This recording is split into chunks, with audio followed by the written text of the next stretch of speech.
Joining us, I'm Jacqueline Schultz. Jamie has the night off. I'm Andrew Spino. For years, families have been demanding change at the ME's office, and after years of getting nowhere, they hope a nationally known advocate for victims' rights will get them the attention they want and the change they need.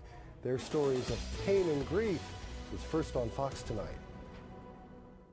All of us here are suffering. People around the state are suffering. One by one, victims' families stood up and told their horror stories. Shanda Turner's parents have an autopsy report showing their daughter was murdered.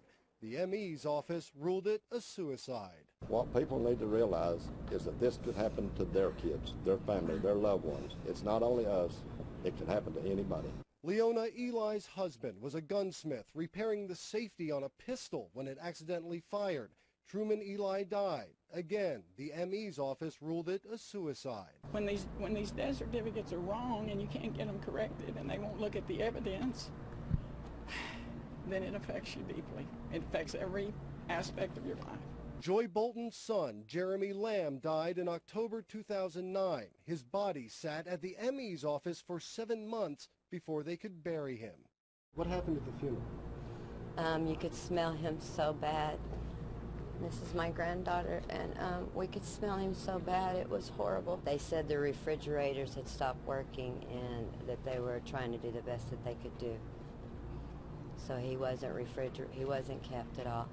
Each family has a similar story. Now they all hope this woman can bring the federal government in to investigate. Susan Murphy Milano is a talk radio host, author, and victims advocate. I'm going to get a special prosecutor here. I'm going to go to Washington, and I'm going to get changes, not just in the laws, but changes that will affect how crime scene is done, how investigation is done, how autopsies are not performed but will be performed. The families are angry, they are frustrated, and they all have clearly defined goals of what they would like to happen. I'd like to see everybody fired, no pensions, and I'd like to see them held accountable for what they're doing to our kids. Until then, they hope voters will help them in their crusade. We want you all, everyone, the public, to say we will only vote for people who change this medical examiner's office. Enough. It's enough.